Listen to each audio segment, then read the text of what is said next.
Hi guys.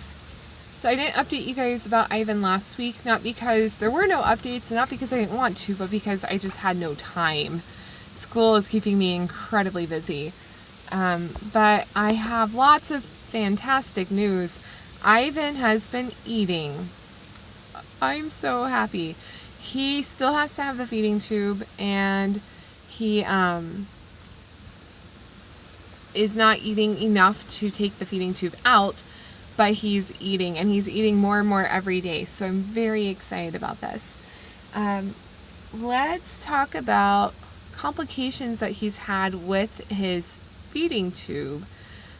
He has not had an infection, but they did put him on an antibiotic. Maybe it was a preventive measure, but they put him on an antibiotic, and he has been off of the antibiotic for, I think, about a week now.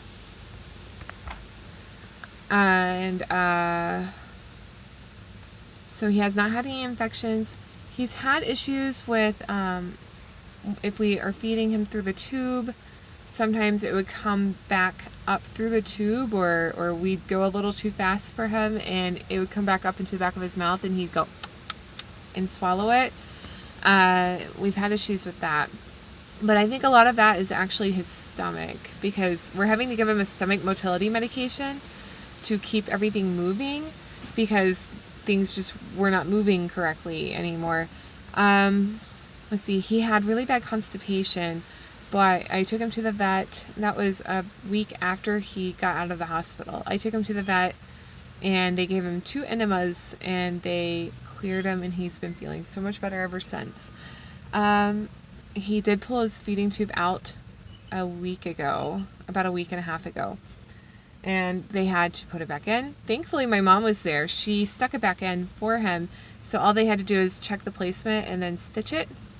And then a week later, exactly a week later, this Tuesday, I had to take him back to the vet because he coughed up his tube.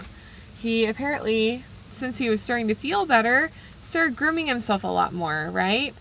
And since he hadn't been grooming himself in a couple weeks, and when he wasn't feeling well, he had extra fur. And so he ingested all this extra fur, and then it caused 2 very large hairballs. And so when he coughed up those hairballs, he coughed up the tube with it. So his tube goes in right here, and then it goes down, not into his stomach, but right before the stomach. And then when he coughed up those fur balls, the tube ended up curving like a U in his esophagus, and then the end popped through his mouth. So it went in this way, and then like this, and then the end was coming out of his mouth.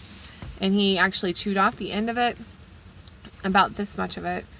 And so we took him back, and they were able to just give him a little bit of anesthetic gas, not like full anesthesia, just a little like laughing gas, I think. And just give him a little drowsy instead of full anesthesia. And then they just repositioned it, and they flipped it back down to the way it was supposed to be. So he's, those are the main complications, but really, it's been a lifesaver.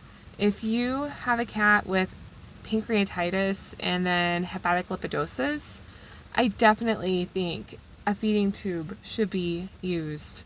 I think he should have gotten it sooner than he did, because the longer he goes without eating, the more his liver is going to fail.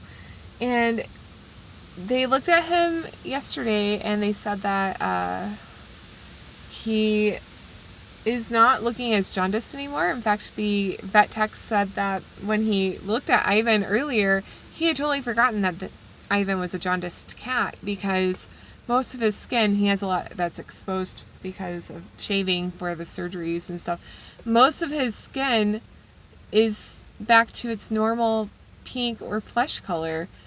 He just has little tiny yellow patches that are really faint, but he's almost completely over that, so I'm really happy about that. He has been eating, let's see, when did he start eating? It took him about 2 weeks after he got his feeding tube for him to start eating. And that was about 3 weeks after the onset of these symptoms. And so we are about a month out now. Almost a month. It's been about pretty close to 4 weeks, and it has been a really long and slow process, and there have been so many times when I thought that my baby was going to die. I mean, I was inconsolable. It was awful. But he's doing so much better, and I am so glad that we got the feeding tube. I am so glad that we did everything we could, because he is just so happy now. I got a video of him rolling around playing with a catnip toy, and he is feeling great. He's at the point of being sick where he kind of loves it. He noticed he's getting lots of specialized attention, but he doesn't feel sick. He feels great. So he's getting all the benefits of being sick without many of the consequences right now. The biggest consequence is that he has a feeding tube and he has to go in the car a lot, but he seems to be tolerating it a lot better than he used to. And he doesn't really seem to mind the feeding tube at all. At first, he didn't really seem to like me feeding him through it very much, but he didn't fight me or anything. He was very, very tolerant of it, but he just didn't seem to enjoy it. It was more like he tolerated it. But it doesn't seem like it hurts him or anything like that. It doesn't seem uncomfortable to him. He will lay on it. It doesn't seem to bother him. And now I think he's figured out that he can get a full tummy without the effort of chewing, and he's pretty lazy. So I think maybe one of the reasons why he wasn't eating was because he was like, I don't need to eat. Mom will feed me. But then when he had that tube coming up, that happened the day before I was able to get him into the vet, because it happened while I was at work, and I didn't find out until 11 p.m. whenever I got out of school. So I took him very first thing the next morning. But obviously, if his tube is sticking back out of his mouth, you can't feed him through it. They tried squirting water. It wasn't hanging out of his mouth. But they noticed after he had done that coughing up the hairballs, when they would try to squirt the water through the tube, it would just shoot out of his mouth like a squirt gun. And so he couldn't eat through his tube for about maybe 18 hours. And during that time, he had to eat by mouth, and he did. So I'm very happy that he did that. And then he's had a much bigger appetite ever since. So we're actually pulling back on how much we're feeding him with the feeding tube to see if he'll eat on his own, because ideally we want him eating on his own. And we are supplementing with the feeding tube. So that is good. That's great progress. Because they were concerned maybe part of the reason why he wasn't eating on his own is because he was always full, which is a very valid argument, because he was always full. So we are just going to be watching him and making sure he's eating. So far, we have been having to feed him with his tube, but not nearly as much. Instead of having to do 50 milliliters 5 times a day, we're doing 4 milliliters 2 or 3 times a day, and then he's managing to eat the rest of it all on his own, so that's good. Breakfast this morning, he ate everything I put in front of him. Dinner last night, he ate everything I put in front of him. So he's made great progress. I keep looking over here because he's over here. You can't really see him. He's in there. I buckle him up when he's in the car. I will post the video of him playing. It's really, really freaking adorable. What else? My car broke down. This is not my car. This is my mom's car. I'm very lucky that my mom had an extra car for me to use, and that my car broke down as I was on my way over to her house to check on Ivan, because he's been staying with her boyfriend while I'm at work and at school, and on the nights when I don't get out of school until really late, he spends the night with them. And so I'm also very thankful and very lucky that they have been so helpful with Ivan, taking care of him so much during the week. It's amazing. I'm really, really lucky. He's great. I'm no longer scared. His prognosis is good. He's acting just like himself. He's acting like a normal cat, and more importantly, acting like a normal Ivan. He's eating. He doesn't want to eat his prescription food because he seems to have a strong aversion to anything he threw up while sick.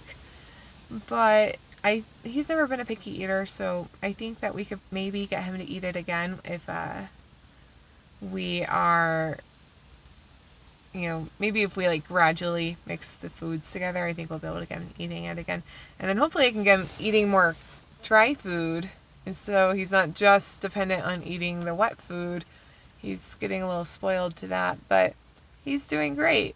Let me see if I can get him. There he is. Hi, Ivan. He's like, I hear mommy over there. Hi, baby. Do you see the feeding tube? I hope that it caught that, because I have been trying for years to catch his yawns on camera, because he makes a little noise when he yawns. So I hope that the camera picked up that sound, because that's the first time I've ever been able to catch it. Anyway, that's Ivan. His little bandage is falling apart. We need a new one, but there he is in his little carrier, wearing his bandage with his feeding tube and just being Ivan. Isn't Ivan beautiful? And he gets so many compliments at the vet for how easygoing he is and how well behaved he is. They don't have to hold him down or anything. He's very, very easy for them to treat and for them to, clean and mess with his feeding tube, like when they have to change the bandage or clean the area or feed him through the feeding tube or anything. He just sits there and he lets them do it. And they're always telling me when I pick him up that he is just like one of the easiest cats they've ever had, and they compliment his manners. I'm very proud of Ivan. If you guys knew Ivan, he is so afraid of everything. When we first moved into this house, he got so scared of living in the new house that he hid underneath the house. There was a little crawl space through the garage underneath the house, and I lost him. I didn't know where he was. I didn't think he got into the garage, but he did. And he was just under there, and he was terrified. Finally, I pulled him out, because it was like a day I didn't see him. I pulled him out, and he was really scared, but then I had him explore the house, and after a couple hours, then he was like, oh, this is why no one's acting terrified, because the other cats are fine. And then he just started hanging out on the couch, and he really loved it. Ivan is so easily afraid of everything. So I'm super proud. He's been going through a lot of very scary things. Going in the car. He just yawned again. Going in the car, going to the vet, going into rooms full of lots of animals, having people poke at you and mess with you and pick you up and force feed you and being sick, being so super sick, and having to change everything and just feeling awful. I mean, he's been through a lot of really scary things, and he has been such a little champ through it. He has been doing a great job. He's been so brave. I'm so super proud of him. He is great. I keep telling him how proud I am that he's being so brave, and whenever he's scared, I just tell him, it's okay, baby. I know it's scary, but just be brave. I know you're really brave, and I'm proud of you. You've been so brave. And he's just been doing great. Because he's at that point of being sick where he kind of loves it, and he recognized that he is able to get lots of special attention. Now, whenever I'm around, he just wants to be on me all the time. Like when I go to sleep, he wants to sleep on me right here, which he normally was not doing before he got sick. And he would sleep at my feet before he got sick. And he also wants to sit in my lap all the time, and he wants me to carry him around all the time. When he first came home from the hospital, he was growling and angry. He was not feeling well, and he was just not happy with me either. I think because he was like, "Why? How could you leave me in that place for so many days?" And I wasn't feeling well. I wanted to be with you, and then you let them do all these things to me. I don't think he understood that it was all to help him. But he was mad at me, and now he just seems so happy. So I just really wanted to update people because things are going really well with Ivan, and I know it was really scary and grim at first, but they're going really well. I'm not afraid that he's going to die. He's not completely 100% better, but I would say he's maybe like 75% better. And I'm pretty happy with his progress. I am hoping that maybe in the next week or so, he'll be able to get off of his feeding tube, or at least get to the point where we don't have to use it, and it's only used for like giving him medicine, because he still doesn't like to take medicine by mouth. So hopefully that's where we are a week from now. If you have a cat who doesn't eat, take it seriously, because cats are very sensitive to liver failure from not eating, and especially an overweight cat. So if you have an overweight cat and they don't eat for 48 hours, they can go into liver failure. It needs to be taken seriously. If your cat is lost, like when Ivan was, I knew about that. And whenever Ivan was lost and underneath the house, I knew I hadn't seen him all day, and I was like, I really have to find him, because I don't know where he is, and if he goes much longer without eating, he could die. So I was aware of all of that, but even still, like, it happened. He got liver failure because I didn't know he wasn't eating, because I was so busy with work and everything, and I assumed he was eating whenever I was at work. But yes, if you have a cat, especially an overweight cat, who isn't eating because they're not feeling well, take it seriously. If they go a day without eating, take them to the vet. Because at that point, you don't have much longer to go before they need to have some sort of like intensive treatment. And if your cat has already had hepatic lipidosis, they're more sensitive to it. So I wouldn't even wait a whole day. At that point, the vet told me that if he ever stops eating, like, I would only have like maybe like less than a day, like 18 hours or something, before I would need to take him into the vet for some emergency treatment. However, hepatic lipidosis, even though it's super scary and it looks like your baby's about to die, with treatment, and the treatment is feeding him, with treatment, with the feeding tube, I've seen online also, not just in my case, but online also, that the prognosis is so much better once they get a feeding tube. And once you get them eating and fed, they can get through it. So I know it's scary. If you are watching this because your cat has liver failure from hepatic lipidosis, just know, first of all, try to get a feeding tube. Try to get a feeding tube. If they're not eating, do not wait longer. Don't wait a week. Try to get them a feeding tube, because the sooner you can get them eating, the sooner they can start getting better, the sooner their liver can start healing, and the less damaged it will be.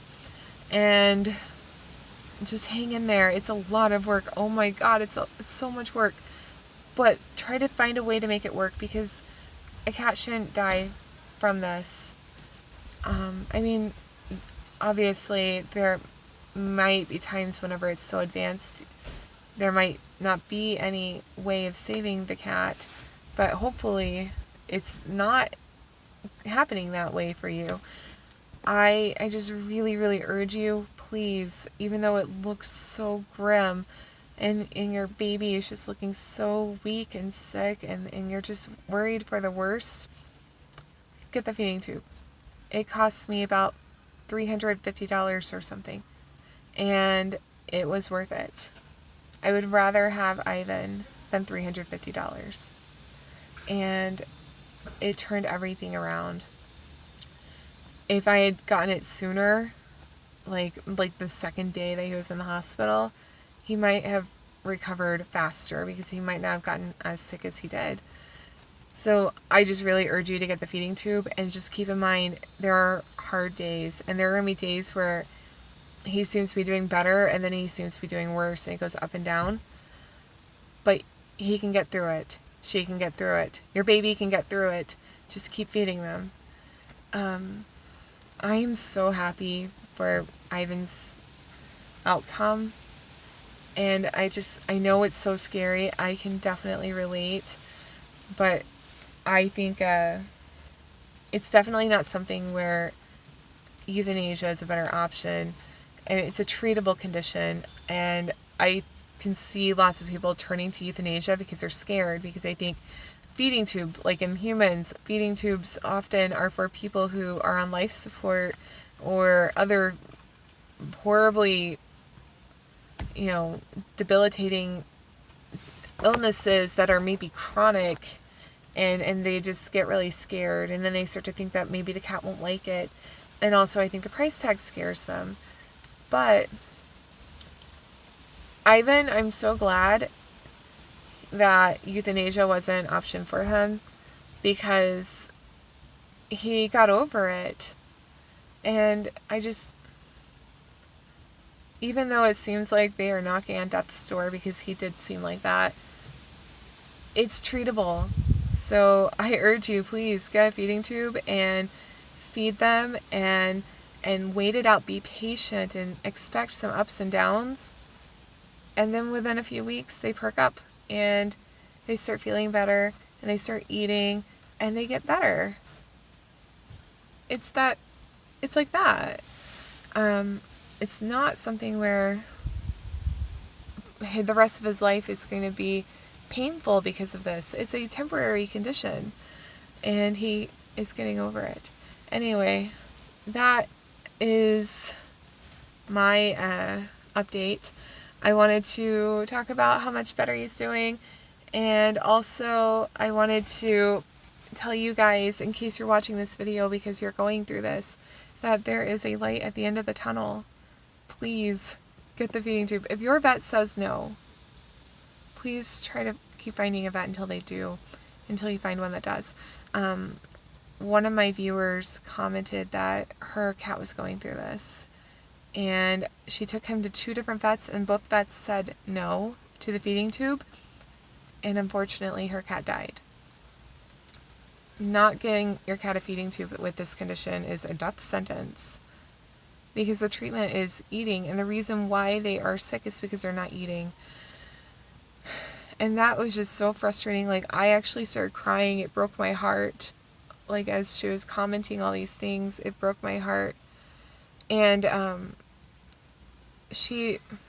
just felt so bad for her, and I felt so bad for him. I couldn't believe that they did this. They stood in the way of his getting better.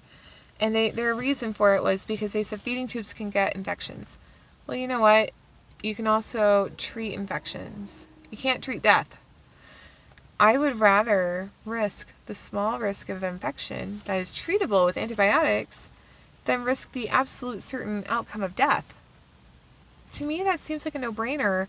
There might have been other things going on that she didn't explain that might have been specific to this cat's case, but I just don't understand why a vet wouldn't do something, which feeding tubes, that's the standard of care for this.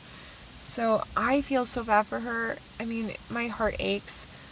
But just keep calling and asking if they will put a feeding tube in a cat with hepatic lipidosis. Ivan got issued antibiotics immediately when he got his feeding tube, and he never got an infection. He's just been doing great. So, and it's the standard of care. It's the standard treatment for this. Cats do very well with feeding tubes. I can't even imagine how helpless and hopeless she was feeling. But I urge you, if your vet says no, and it's not because your cat is too weak to get a feeding tube, then keep trying to look for a vet who will. The infection thing, I just don't think is a valid reason, because he was able to take an antibiotic and prevent it. And it's the main treatment for this condition. The other option that they gave her was just to let him slowly die at home, and that was not fair to either of them. He could have gotten better. That was awful.